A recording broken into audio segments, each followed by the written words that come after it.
안녕하십니까? 러빙타임 새벽을 여는 예수 묵상 시간입니다. 오늘의 예수 묵상 범위는 에스겔 20장 1절로 9절 말씀입니다. 오늘도 이 말씀 속에서 하루를 살아가는 데 필요한 영적인 힘을 얻게 되기를 간절히 소원합니다. 먼저 본문 말씀을 읽도록 하겠습니다. 일곱째 해 다섯째 달 열째 날에 이스라엘 장로 여러 사람이 여호와께 물으려고 와서 내 앞에 앉으니 여호와의 말씀이 내게 임하여 이르시되 인자야 이스라엘 장로들에게 말하여 이르라. 주 여호와께서 이렇게 말씀하셨느니라. 너희가 내게 물으려고 왔느냐? 내가 나의 목숨을 걸고 맹세하거니와 너희가 내게 묻기를 내가 용납하지 아니하리라. 주 여호와의 말씀이니라.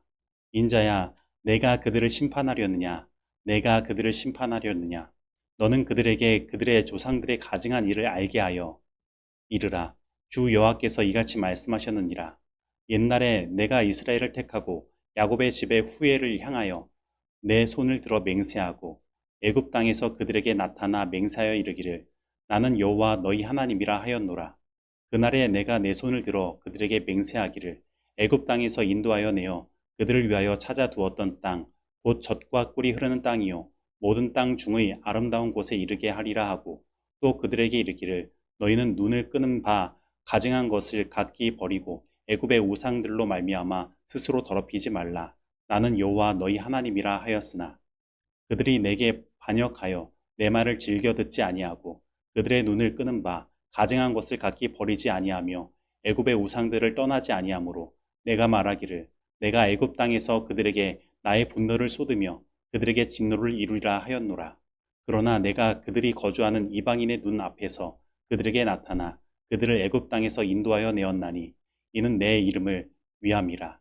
내 이름을 그 이방인의 눈 앞에서 더럽히지 아니하려고 행하였음이라. 에스겔 20장 1절로 9절 말씀입니다. 말씀 줄거리입니다. 포로된 유다 장로들이 하나님께 질문을 하고자 에스겔을 찾아오지만 하나님께서는 장로들의 질문을 거절하십니다. 애굽에 있을 때 이스라엘 백성들이 가증한 우상을 섬김으로 스스로 더럽혔지만 하나님께서는 당신의 이름을 위하여 그들을 약속의 땅으로 인도하셨습니다.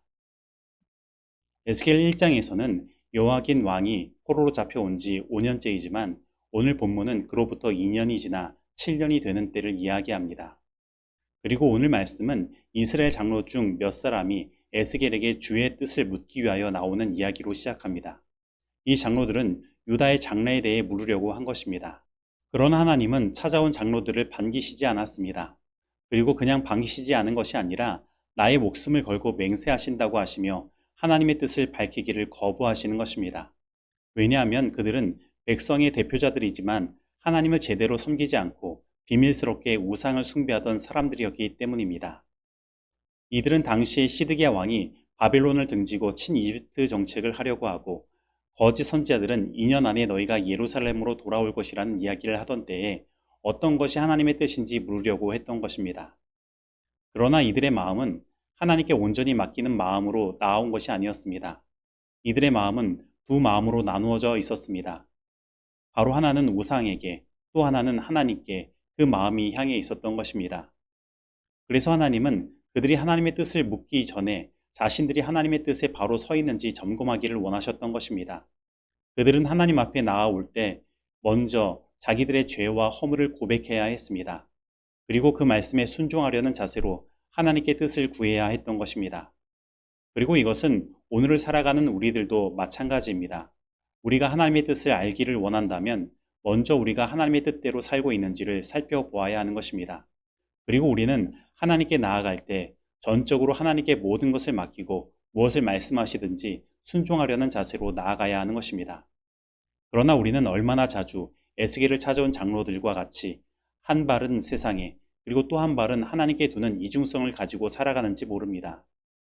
에스겔을 찾아온 이스라엘의 장로들의 마음은 설사 그들이 하나님의 뜻을 안다고 하더라도 그것이 자신들의 뜻과 맞지 아니하면 절대로 그것에 순종할 마음이 없었던 것입니다. 그래서 하나님은 그들의 물음에 침묵하시고 응답하지 않으시는 것입니다. 그러면 오늘 나는 어떻습니까? 하나님의 뜻이 나의 뜻과 맞지 않을 때 나는 나의 뜻을 포기하고 하나님의 뜻에 순종합니까?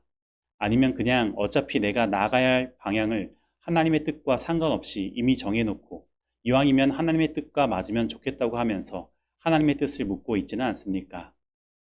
만약에 오늘 우리들이 하나님께 물을 때 하나님의 침묵을 경험한다면 먼저 우리는 우리 자신의 삶을 돌아봐야 합니다.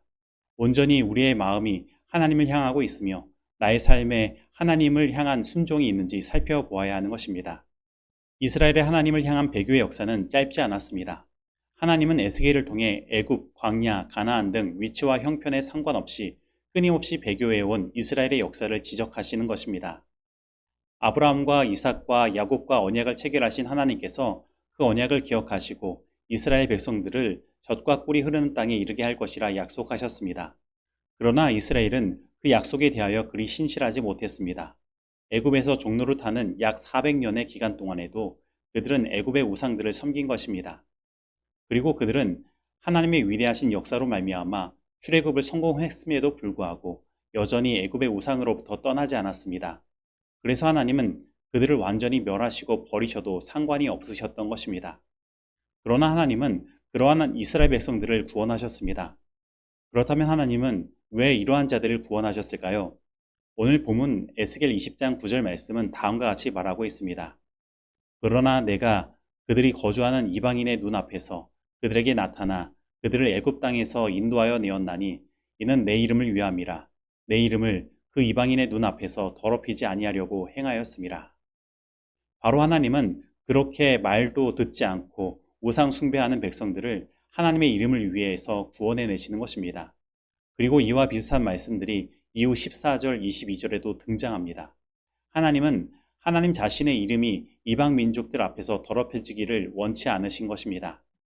성경에 나타난 하나님의 이름은 하나님의 품성을 나타냅니다. 그리고 하나님의 품성의 핵심은 예수님의 십자가에서 완전히 드러난 것입니다. 하나님은 당신과 언약한 백성들을 결코 잊지 않으시고 끝까지 책임지시는 분이신 것입니다.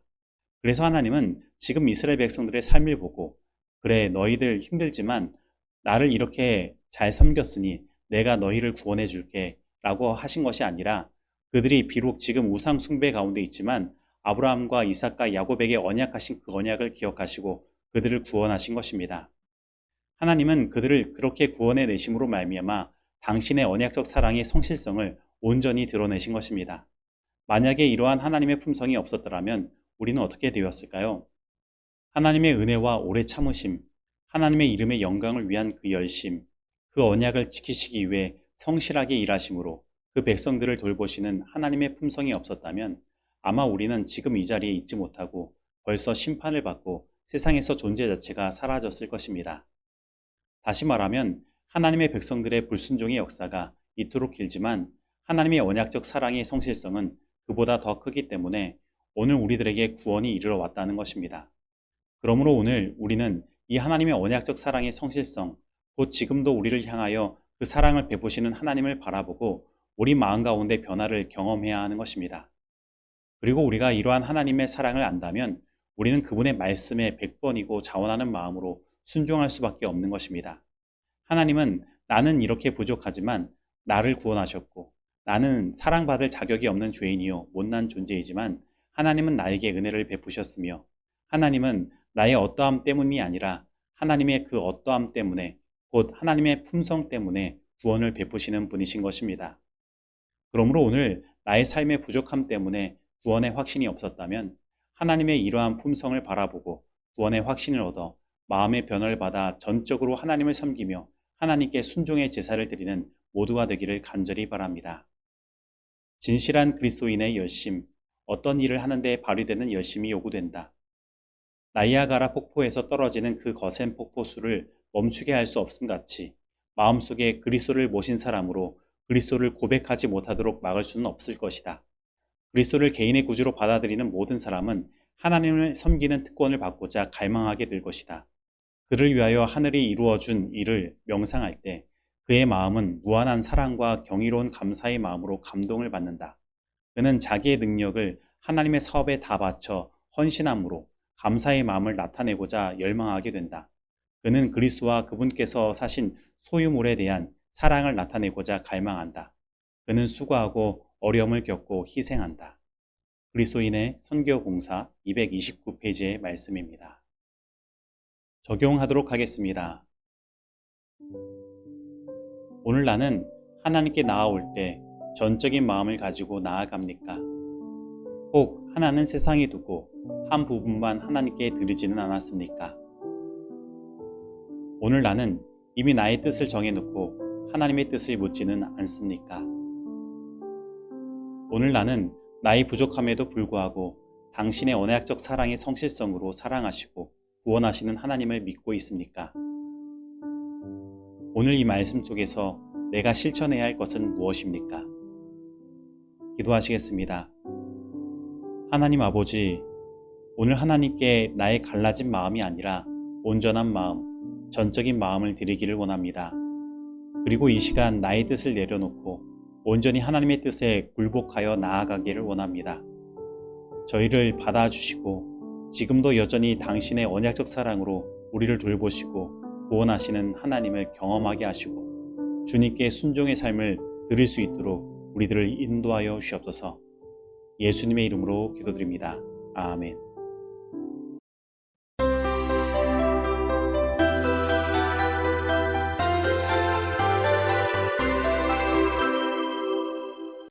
중보기도 시간입니다. 오늘은 유병선 성도님 가정을 위해 기도하겠습니다. 그리고 쌍문동교회가 3년 안에 평균 출석생 50명을 이룰 수 있도록 기도하겠습니다. 그리고 전세계적인 재림운동의 부흥이 다시금 일어날 수 있도록 기도하도록 하겠습니다. 다 같이 기도하시겠습니다. 하나님 아버지, 오늘 우리들을 하나님의 말씀 가운데로 인도하시고 하나님의 사랑을 온전히 바라볼 수 있도록 인도하심에 감사드립니다. 오늘은 유병선 성도님을 위해 기도드립니다. 하나님께서 유병선 성도님을 저희 교회에 특별히 세를 들어 살게 하심으로 말미암아 교회와 연결되게 하셨습니다. 그러나 지금은 부이동으로 이사를 가시고 코로나로 인해 저희 교회를 나오지 못하고 계십니다. 하지만 저희 재림교회의 말씀을 듣기 위해 재림마을로 그리고 여러 유튜브 방송 채널을 돌려보시고 계시다고 합니다.